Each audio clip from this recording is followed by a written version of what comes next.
Thermal power plant हो, cement industry हो या स्टील प्लांट, इसमें यूज होता है लाखों टन कोयला या जिप्सम। अब क्वेश्चन ये आता है दिमाग में, इसको मैनेज कैसे करते हैं।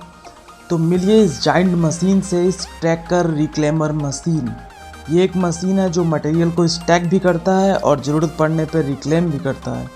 तो आइए समझते हैं आज के वीडियो में स्टैकर और रिक्लेमर मशीन कैसे वर्क करता है। तो सबसे पहले हम देखेंगे coal handling system in thermal power plant, क्योंकि इस मशीन का वर्क हम थर्मल पावर प्लांट के पॉइंट ऑफ व्यू से देखेंगे। तो सबसे पहले थर्मल पावर प्लांट में जो भी कोल आता है वो वैगन्स, रेलवे वैगन्स के थ्रू आता है। तो उसको सबसे पहले वैगन ट्रिपलर में लाया जाता है। ट्रिपलर क्या करता है, पूरे रेलवे वैगन को अनलोड करता है। फिर वहाँ से ये क्रशर हाउस जाता है। क्रशर हाउस क्या करता है, जितने भी बिगर साइज़ के कोल होते हैं उसको एक particular size that is 20 to 25 mm में क्रश करके तोड़ता है। फिर ये आता है कोल यार्ड में, जहाँ ये स्टोर किया जाता है। फिर ये बंकर्स में जाता है, जिसमें अटैच मिल होते हैं जो इसको पाउडर फॉर्म में कन्वर्ट करते हैं। देन ये बॉयलर में जाता है, वहाँ से स्टीम जनरेशन होता है।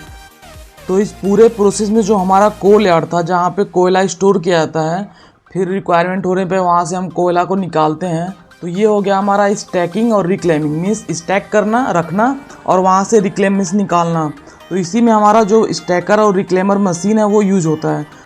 तो देखते हैं इस मशीन का मेजर वर्क, जो कि होता है स्टैकिंग प्रोसेस और reclaiming process. Stacking process means होता है जब भी क्रशर हाउस से कोल को स्टोर किया जाता है कोल यार्ड में, तो उसको बोलते हैं स्टैकिंग प्रोसेस।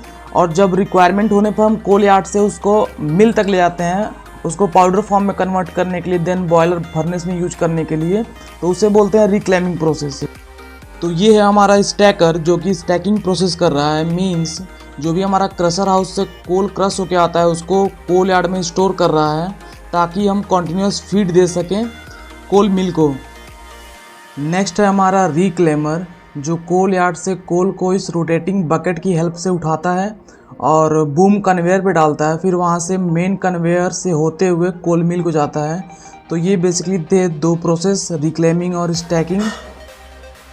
तो आइए देखते हैं इस मशीन के कुछ important parts, like boom, bucket wheel, travelling mechanism, slabbing mechanism, operator cabin, conveyor belt system and lifting mechanism.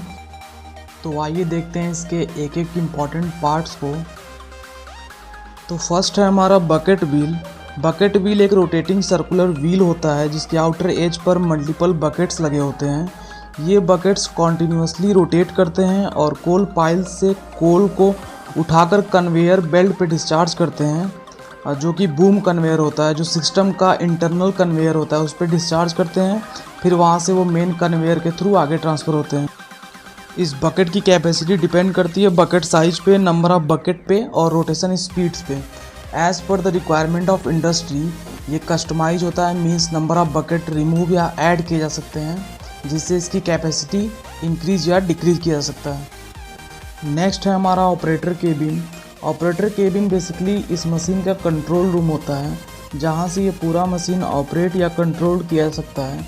इसका मेन पर्पस होता है मशीन को सेफ एंड स्मूथ ऑपरेट करना और कंप्लीट पार्ट का मॉनिटरिंग करना। नेक्स्ट हमारा है बूम। बकेट व्हील जहाँ कोल को उठाता है, वहीं बूम उस कोल को सिस्टम के अंदर आगे ले जाता है। बूम एक लॉन्ग इंक्लाइंड स्ट्रक्चर होता है जो स्टैकर रिक्लेमर का मेन वर्किंग आर्म होता है। तो बेसिकली ये वर्क कैसे करता है, बकेट व्हील कोल को कलेक्ट करता है, कोल गिराता है बूम के कन्वेयर बेल्ट पे, फिर कोल फाइनली डिस्चार्ज होता है मेन कन्वेयर पर, जहाँ से फिर आगे का प्रोसेस होता है। बेसिकली बूम दो टाइप का मूवमेंट कर सकता है। First is laughing, means up and down. Second is slamming, means left and right.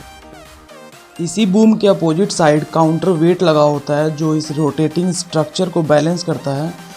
यह यूजुअली स्टील या फिर कंक्रीट के ब्लॉक्स बने होते हैं जो कि हैवी वेट के होते हैं।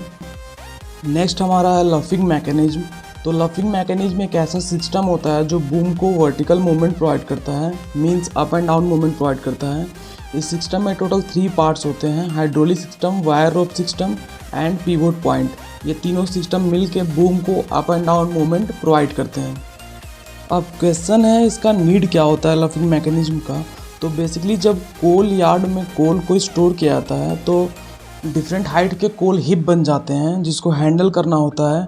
अगर कोल हिप हाई हो तो बूम को अप करना पड़ता है, कोल हिप लो हो तो बूम को लो करना पड़ता है, इसलिए इसको हाइट कंट्रोल सिस्टम भी कहा जाता है।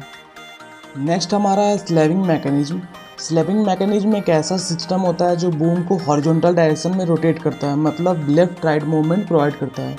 इसमें कंपोनेंट्स होते हैं main ring, gear and motor, pinion gear जो कि मेन गियर को रोटेट करता है, बेस स्ट्रक्चर जो फिक्स होता है, इसी के ऊपर पूरा मशीन रोटेट करता है, इसलिए स्लैबिंग मैकेनिज्म को रोटेशन सिस्टम भी कहा जाता है। नेक्स्ट हमारा है कन्वेयर बेल्ट सिस्टम। ये मैकेनिज्म कोल को एक जगह से दूसरी जगह ट्रांसफ़र करता है। सबसे पहले बकेट व्हील क्या करता है, डिस्चार्ज करता है कोल को बूम कन्वेयर पे, फिर वहाँ से वो मेन कन्वेयर पे आता है और मेन कन्वेयर क्या करता है, कोल को ट्रांसफ़र करता है बॉयलर के मिल तक। इस सिस्टम के मेन कंपोनेंट्स होते हैं रबर बेल्ट, पुली, रोलर और ड्राइव मोटर्स। नेक्स्ट हमारा है ट्रैवलिंग मैकेनिज्म। तो पूरा स्टैकर रिक्लेमर मशीन एक रेल ट्रैक पे आगे पीछे मूव करता है। अगर ये मशीन फिक्स होता है एक पर्टिकुलर जगह पे, ये कोल को हैंडल करता, पर ट्रैवलिंग मैकेनिज्म से ये पूरे यार्ड को कवर करता है। तो ये था हमारा स्टैकर रिक्लेमर मशीन का पूरा working process. Hope you like this video, please do like. Thank you.